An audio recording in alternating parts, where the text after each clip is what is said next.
Kansas, Kansas, Kansas, Kansas, Kansas. Wow, what a story last year. Lance Leipold, everyone was talking about, oh, where's he going? What job does he want? Because he can have it wherever it is. But guess what? He said, like the great Jordan Belfort, I'm not leaving. I'm leaving. I'm not leaving.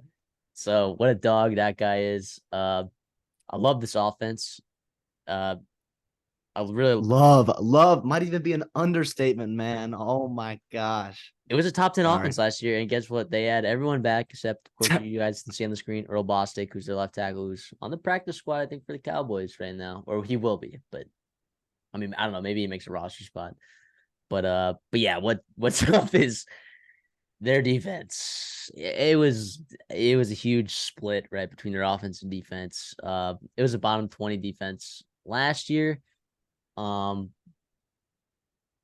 Spoiler alert, it might be really similar to like it was last year. Uh, the D line was pretty horrendous, and they lost like their top 3 D tackles last year. It was horrendous, right? So maybe it's addition by subtraction. I don't know, but I don't know if they got some guys in there really that are. There's just not a lot of experience on the defense this year, so there is a little bit of roster turnover, and it's. I don't think that there's a ton of guys either like super high ceilings. Like there's not a lot of like physical beasts that you're like, oh, he's raw. He just needs the right coaching.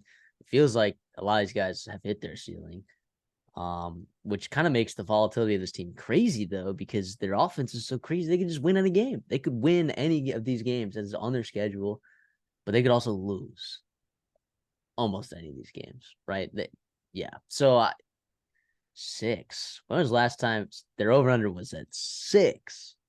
That's pretty crazy. Yeah. So what are you thinking there? I want to take the over so bad because I mean with a healthy Jalen Daniels, he can win they can win 7 games on their own. Their schedule is pretty tough. And I think Illinois week 2 might be the most like not high profile, but like one of the most exciting games I'm really looking forward to, right? That front 3 of Iowa of Illinois versus that Kansas offense. I think that is so awesome matchup. I'm probably I lean push and I probably lean the under because of some of the reasons you said. Now I do think their defense was horrible last year and it's going to be really bad again this year, but I think it can still improve. The staff knew that it needed to get more athletic, and did they get more athletic? I think they got more raw for sure. I think they brought in some transfers, especially on the defensive line. Right, Devin Phillips from Colorado State, he's actually pretty damn good. I'm not gonna lie, but Gage Keys and Austin Booker they bring over from Minnesota, both guys that were upset they weren't playing at Minnesota because they're pretty damn good athletes. Right now, does that help you in the back end where you're getting toasted all the time because you don't have the speed on the back end? Maybe not. Maybe you rush the passer a little bit better, but the overall speed of the defense, right, comes in your back 7 and or your back 7, and they don't really have a ton of that actually there. JB Brown they're bringing in from Bowling Green. He probably won't start, but Greg Young is actually a pretty good player. But yeah, there's not much to like, to be honest. Demarius McGee is a good athlete. I don't even know if he's going to start there though at corner for LSU or from LSU. Special teams was terrible last year though, right? And I don't go into ton into special teams. They got a kicker from Texas State who's pretty good, and they got a punter from Australia. So hopefully, that pans out. That helps them a little bit with field position battles and whatnot. But you're just gonna love watching Kansas in general, and it doesn't matter what you do this year. The best thing that you can do is just keep Lance Leipold, and that's what they did this offseason. So credit to Kansas athletic department for breaking out the bank and making sure that they reward Lance Leipold for the job that he did and keep winning. Hopefully, 5, 6, 7 games at Kansas when he's there. Yeah. Look, if you've been following since basically like the first month that we were doing this back in June, you know that I did take Jalen Daniels and Devin Neal in CD and I's fantasy little competition there. Right. So I am expecting this offense to do a lot of things. It hurts me to say, but I lean under.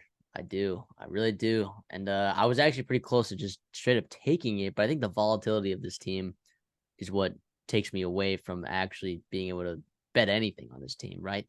And also, too, if you look at it, a very dangerous combination, right, is the false hope of turnover margin, right? Turnover margin, right? A lot of times is random. Just talking about that, Iowa State getting the opposite end of that, right? They were a top 30 team. Kansas was a top 30 team in turnover margin, right? And they had an explosive offense that really relied on explosive runs, right? Now, I know that they returned their entire offensive line back, and Devin Neal and Jalen Daniels and Jason Bean is also good too. And he's wicked fast. They can use any of those guys in the run game. I do think when you're relying on explosive runs and you're relying on turnovers on defense. Well, one, if those things hit like they did last year, you're going to win more games than you should. You're going to win games that you were less talented in, right? You're going to find ways to scrape out those points, those key turnovers at the end of the game. Kind of the opposite effect. You saw it, like they started out 5-0, and then you kind of saw it kind of regress a little bit, right? The TCU game, right? You saw a couple turnovers there late. Now again, TCU, they could not stop their scoring, but Oklahoma, right? You saw it flip a little bit there as well. That's not to say that I'm not high on this offense, right?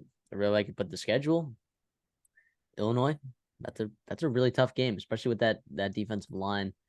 You're asking a lot from Kansas's offensive line to handle Johnny Newton, Gabe Yacus, and Keith Richards. That's a lot to ask for.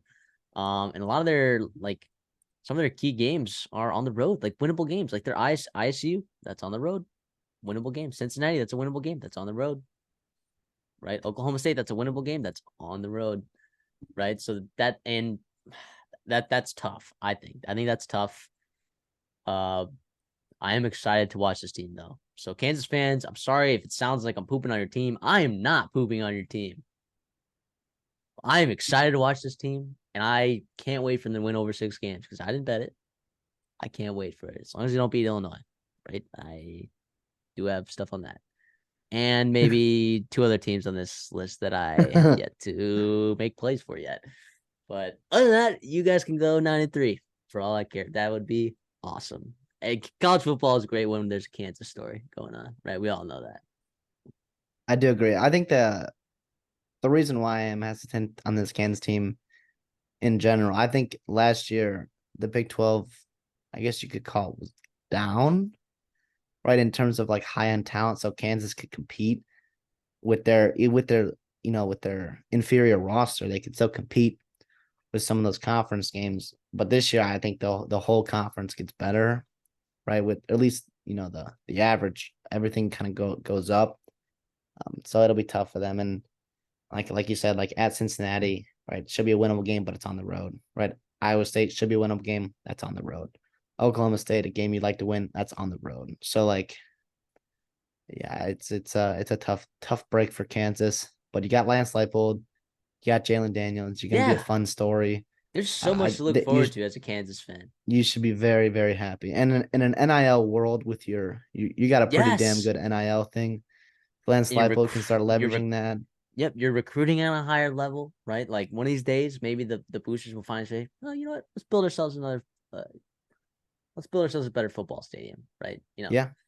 But yeah, for now, you can go 5-7, maybe even 4-8, and not really take a step back in terms of where your program's heading, right? Exactly, I agree. So Kansas, look, I wish the best. Good luck.